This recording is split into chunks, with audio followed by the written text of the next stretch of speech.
Hello Clashers, Cruz from Rain of Fire here.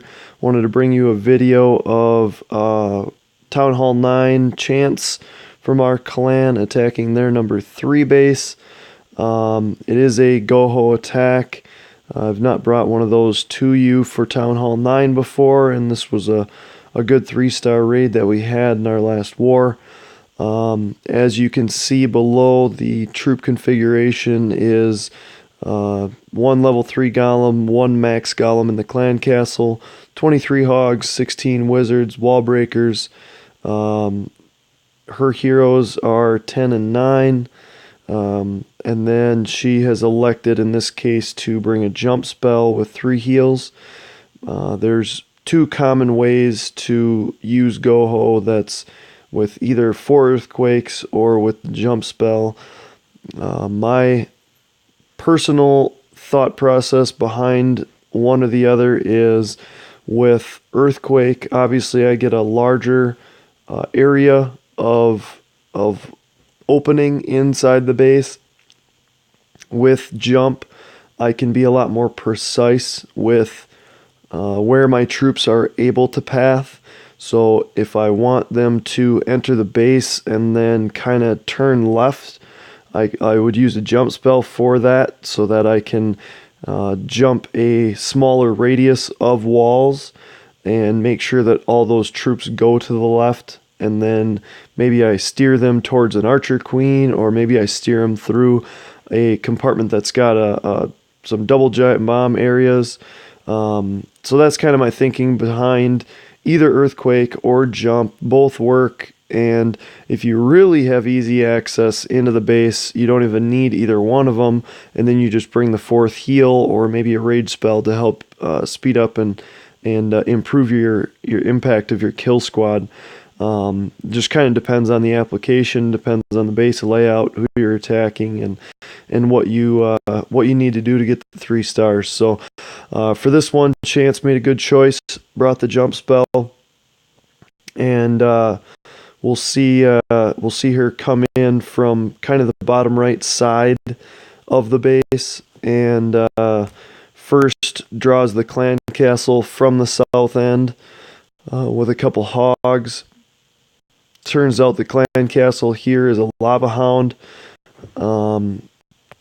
So she pulls the lava hound to the right with an archer, and then Chance's preference for killing the clan castle troops is a group of wizards in this case.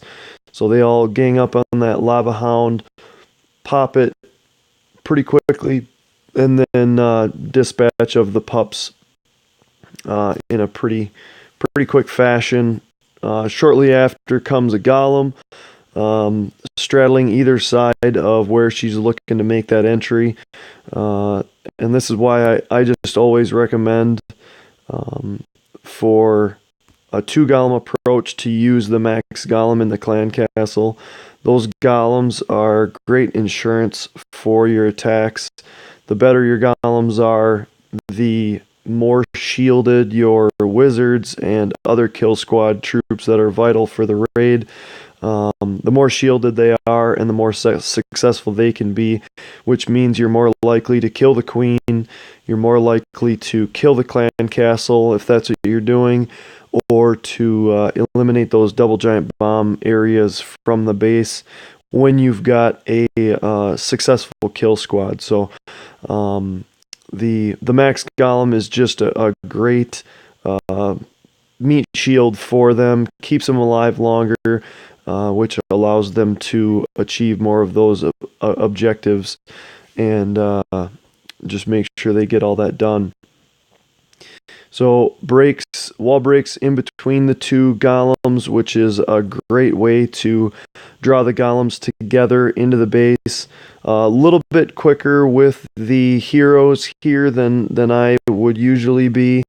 You like to let the golems pass through that external wall first, maybe even with a little bit of a delay, just to make sure that you don't want an expo or you don't want an archer queen locking onto those heroes And again, it's all about protecting that kill squad. Make sure they're achieving those objectives: killing the queen, killing the clan castle troops, eliminating double giant bomb spots. And in order to do that, you need the king, you need your queen, you need your kill squad troops alive as long as possible. And in order to do that, you want the golems leading the kill squad into the base. That way they're soaking up targets from Expos, from Teslas, from other point defenses, and absorbing the damage, which is exactly what they're meant to do in a raid like this. And then, as you can see over here on the right-hand side, the hogs are starting to come in. And usually the right time for this, for me, my preference is when you've eliminated the likely double giant bomb areas, or at least you've gotten it to a point where you can easily avoid them. You have to have killed the archer queen, otherwise she's a really big fan of bacon, especially in the mornings. So you want to make sure that you eliminate her from the defending base, as well as the clan castle troops. Any of these things still in existence are a pretty significant threat to those hogs running through this base. So as you can see, she's got the queen down. Clan castle is down early, and then it's all about double giant bomb spots for this base. So I wanted to take a second, kind of identify where those potential areas are. We've kind of already seen one here, potential spot. As always, double giant bombs, 2 giant bombs set side by side are going to occupy a 2x4 area in the base, looking exactly like this one. So we've got a 1 giant bomb that's already gone off, and potential for a second giant bomb in that compartment right next to the first. So that's being eliminated by the kill squad. Good use of the kill squad here, just to eliminate that spot. So other areas just next to the town hall could potentially be one there, 2x4 spot. Although unlikely, because they're going to the purpose of double giant bombs is to put them in a path between 2 defenses, so that as the hogs move throughout the base, they path directly over that double giant bomb area. In this case, this is not a very good spot for a set of double giant bombs. It's very likely going to be at least 1 Tesla in that spot, and not double giant bombs. So not a compartment that I would usually be too concerned about eliminating. This one, on the other hand, pretty prime spot for some double giant bombs. We've got defenses on either side of it. Nice big 2x4 area. Throw a couple double giant bombs in there. You get a group of 15 to 20 hogs path over the top of that, and you've got a very well defended raid, if that were the case.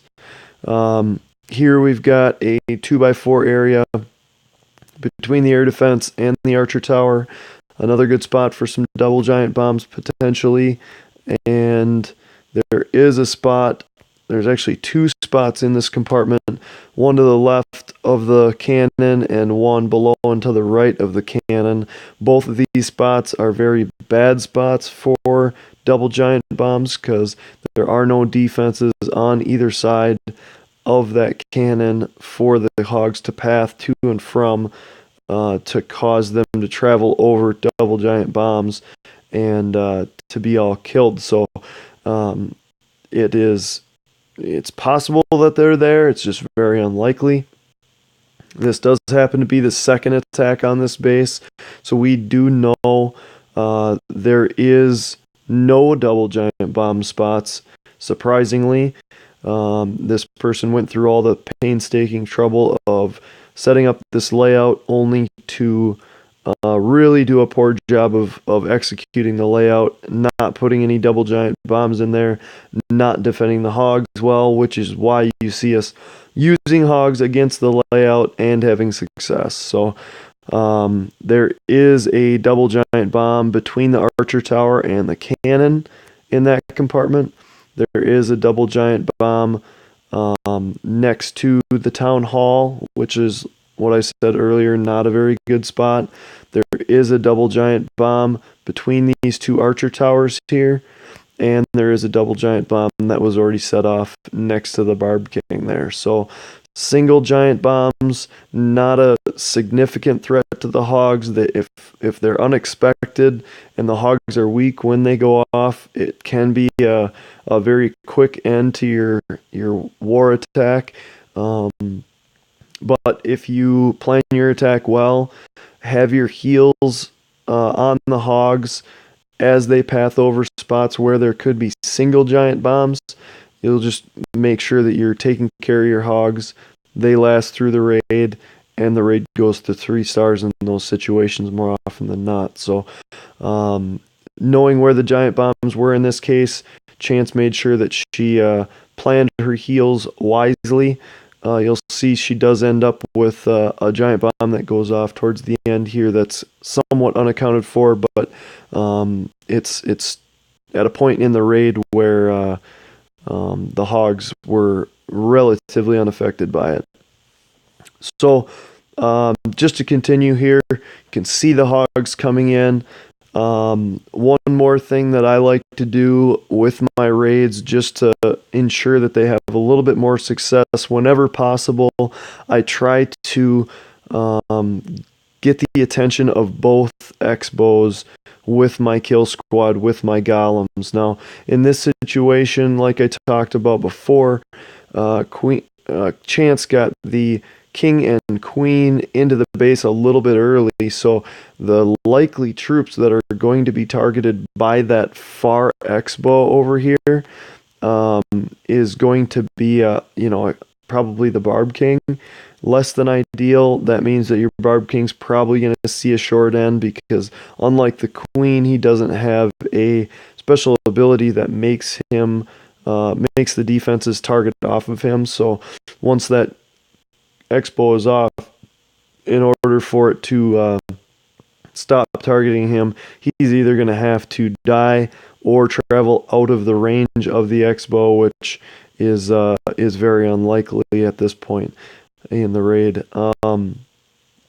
So what you want to do is make sure you get those golems into the base as the first troop into the base, and then follow it up with an archer queen, and she always kind of hangs back anyway. And then after the queen is down, then you can drop the king in so that he goes into the compartment. Obviously, you want to make sure that you have a good funnel. There is a little bit of risk here. You drop a Barb King down, and maybe some of this compartment is cleared, and then all of a sudden he wants to go over and target these dark barracks. Not going to be an effective use of your king. Like I said before, you want to make sure your kill squad is focused on taking care of the objectives, to make sure that your hogs have a as clear as possible path through the base so that they can remain relatively unharmed. Because that far X-bow is not really occupied by anything, you'll see it quickly targets onto the hogs and then starts cutting them down. But it's a level 2 X-bow, so it's not quite as fierce as the level 3 that's max for Town Hall 9, but it certainly can do some damage. Chance does a good job of taking care of her hogs, and it doesn't end up being much of an issue, but it is definitely something that you want to, whenever you have the opportunity, try to get a golem within range of both X-bows by the time you send your hogs in. That way, it's just some extra damage per second that you're keeping off of your hogs to help them survive all the way around the base. And then the more hogs you have at the end, the easier cleanup is, especially since they cut the attack time back down to 3 minutes. You don't have that extra 30 seconds. So a few extra hogs could be the difference between that 99% 2-star and a solid 3-star raid, which can also be the difference in wins and losses. So we'll continue here. See the hogs come in, brings them in a big group. It's actually my preference in in situations where a base is that it doesn't have any double giant bombs, you can bring in a large group of hogs and have a lot of success with them. Because you're able to heal them all at the same time. When you do bring them in surgically, sometimes that is essential to do it that way. Whenever possible, I prefer sending them in a group whenever I can, just because the defenses, by and large, target one hog at a time, leaving the rest of the group relatively unharmed, and then you can heal them all as a group. So there's that giant bomb that's not accounted for. Ran out of heals earlier in the raid, keeping those hogs alive, and she did such a good job of keeping the hogs at high health that they were able to survive that giant bomb that went off towards the end. Still plenty of hogs to work on cleanup here, and as you can see, they start to split, which is great. Go around and take care of different trash buildings throughout. Queen is at full health. King barely made it through this raid, but he's helping clean up, which is awesome. A group of hogs making it around to 12 o'clock, and this is going to be a 3-star raid. So well done from Chance. I hope you guys enjoyed the video. Make sure you comment, like, subscribe, follow, whatever you can do if you enjoyed this video. Thank you.